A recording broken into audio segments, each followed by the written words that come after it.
Is Pedro Grifol on the hot seat? Sports Talk Chicago. Here with Jon Zaghloul. Appreciate you tuning in. Subscribe to the channel for more Chicago sports content. Follow us all over at Sports Talk Chicago and support our sponsor, Amish Country Farms. This is not a drill, and I kind of thought this was going to happen, but now we're seeing reports from Jon Heyman specifically over at the New York Post and MLB Network that Pedro Grifol could be a one-and-done manager. You don't want to miss Rick Hahn's response to that, though. This was unbelievable. Quote, apparently there was a very well-respected out-of-town reporter speculating about Pedro's job security on a local sports station, i.e. 670 The Score. This underperformance that we've had so far, or any of the issues we've had thus far in this season, is not on Pedro and on the coaching staff.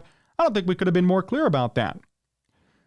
For once, I agree. And I agree with Rick Hahn. The problem is this quote going to translate to results? More on that in a second. The White Sox obviously are not in the best position. Despite being 4.5 games out in the AL Central, they're 9 games under 500 as of this taping. Things have not gone according to plan, but the question remains, and Sox fans, you could chime in, is Pedro Grifol to blame for what's happened to the White Sox? And I've made videos about this before. I'm going to reiterate this point. He's not. And there should be no speculation nor talk about firing for Pedro Grifol. You all know how I felt about Tony La Russa on this team and then essentially being fired, although it was an amicable parting of ways. The White Sox last year were atrocious. And you could blame Tony La Russa for some of the mistakes he made, but at the end of the day, the team didn't damn perform. And now we sit here again, and they're not performing. How could you, in your right mind, blame Pedro Grifol for the issues this team has been facing, for their underperformance, for the struggles on the mound and at the plate? This whole team, top to bottom, all the way around, has been horrible. They have 2, maybe 3 quality hitters, 1 quality starting pitcher, and a bullpen that only recently has found its foundation, has found its identity. They should be doing a lot better. They should be leading this division. If Minnesota, who, according to this taping, is 2 games under 500, is leading it, there's no reason why the White Sox shouldn't be.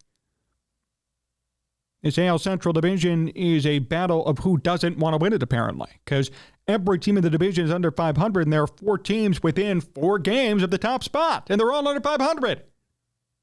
There's no excuse why this White Sox team should not be leading it, or why any team in this division should not be leading the division. This is not a Pedro Grifol issue. This is a player issue, and Rick Hahn is right. My fear. And my question is, does it even matter? Is Rick Hahn being a PR piece? This report came from Jon Heyman, and Jon Heyman is a credible source. If he believes Pedro Grifol is a one-and-done manager, then chances are he may be.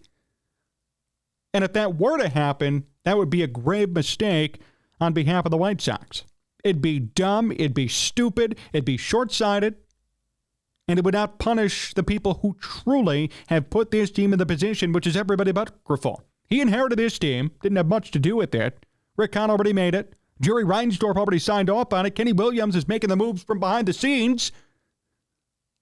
And these players aren't damn performing. This is not a Pedro Grifol issue.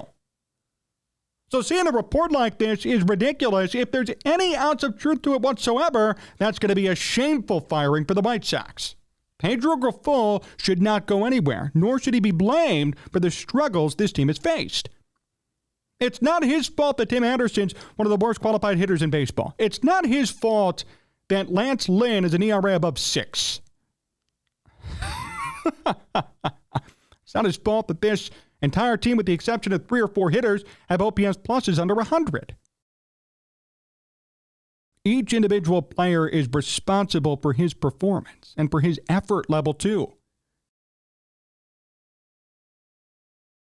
Grifol was right to bench Luis Robert for not hustling early in the season.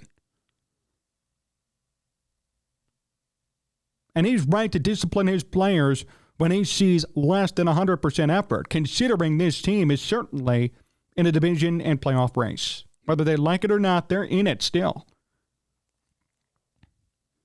How could you say Pedro Grifol could be a one-and-done manager? Why? For what? This reminds me of Rick Renteria and what happened to him not only with the Cubs, but with the White Sox too. I'm not saying Rick Renteria is an amazing manager, but he did show progress with both those teams. And in both cases, he got fired for somebody with more experience and more of a pedigree. Who are the Sox going to hire in replacement of Pedro Grifol? I mean, who would you even consider? You're not going to go the Tony route again. Who else is out there who is just so high up on the hierarchy, who has done so much in baseball, who's won World Series or won playoff games and has a winning record, who you could bring in to replace Pedro Grifol? And by the way, whoever you brought in, would they necessarily win? Look at Tony La Russa, Hall of Fame manager, one of the greatest managers in baseball history, and he was fired because they went 500 last year. It's not the manager. When will everybody realize, even these national baseball reporters, it is not the manager? Watch the games. Watch this team. It is not the manager. It is not Grifol.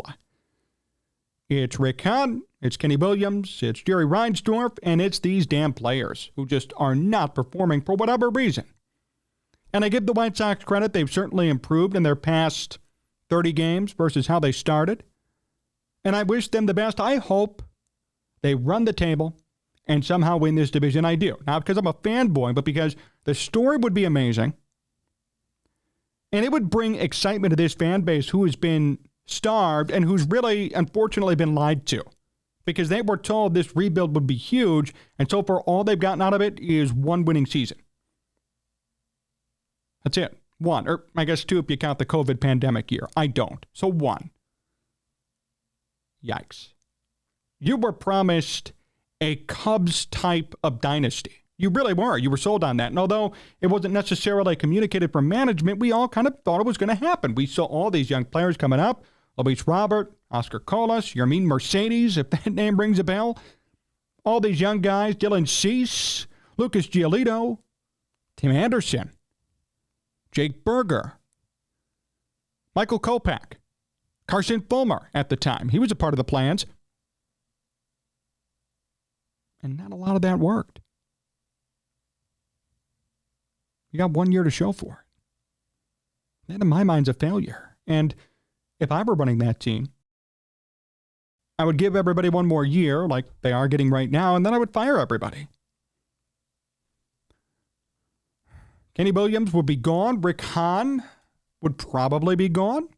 Pedro would stay, and I would get rid of some of these players on this team who either don't want to be here or are not showing 100% effort or who are not performing. And bring in players who want to be here and who want to perform. It really is not that hard, nor is it that controversial. The controversy would be, Pedro, you're out, one and done, it was your fault. There's controversy. So I appreciate Rick Hahn coming out and saying this is not true.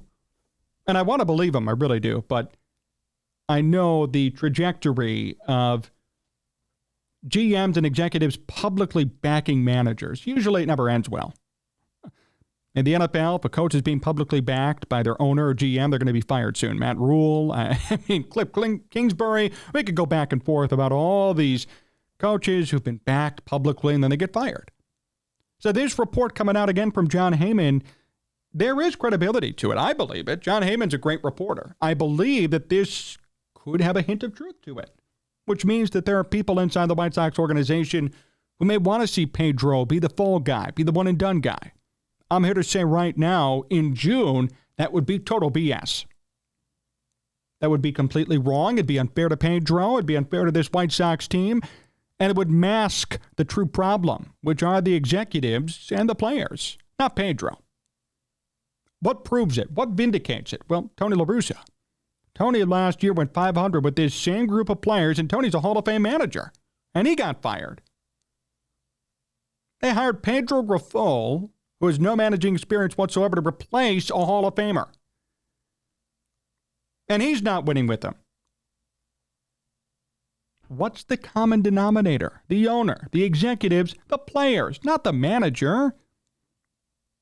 They could have anybody managing this team right now. They'd still be 9 or 10 games under 500 because they aren't performing. They aren't playing. Nobody with the exception of a very few, are truly living up to their expectations. So it's a shame to see Pedro being dragged through the mud for really no fault of his own.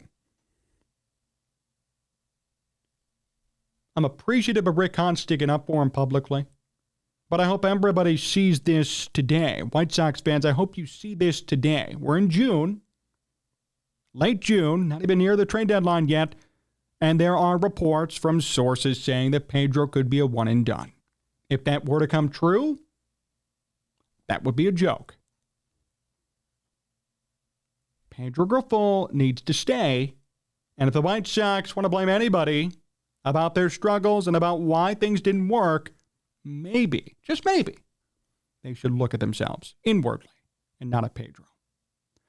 Thanks for watching today's show here on Sports Talk Chicago. Appreciate all of you tuning in. Subscribe to the channel for more Chicago sports content. Big thank you to John Meadows, directing and producing. Follow us all over at Sports Talk Chicago and help out our sponsor, Amish Country Farms. So long, everyone.